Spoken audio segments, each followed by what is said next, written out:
շատ զարմանալիորեն այն օրը, երբ Ռուսաստանի կողմից ես վստահ եմ, որ իրենք էլ են տեղյակ եղել դրան, ռուսական դրամատիկական թատրոնում նախաձեռնվեց հավաք եւ սկսվեց գործընթաց Արցախայությանը նաեւ ռուսական անձնագրերի բաժանման հարցը կարգավորելու եւ Ռուսաստանի ֆեդերալ օրենքում հայրենակիցների մասին փոփոխություններ մտցնելու,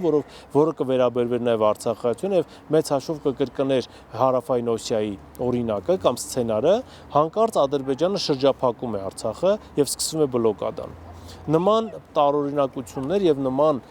բաներ, այսպես պատահականություններ ըստ էության չեն լինում։ Հիմա թե ով էր այս ամենի թիկունքում կանգնած եւ ով կազմակերպեց այս ամենը, ով հուշեց Ալիևին, որ պետք է բլոկադայի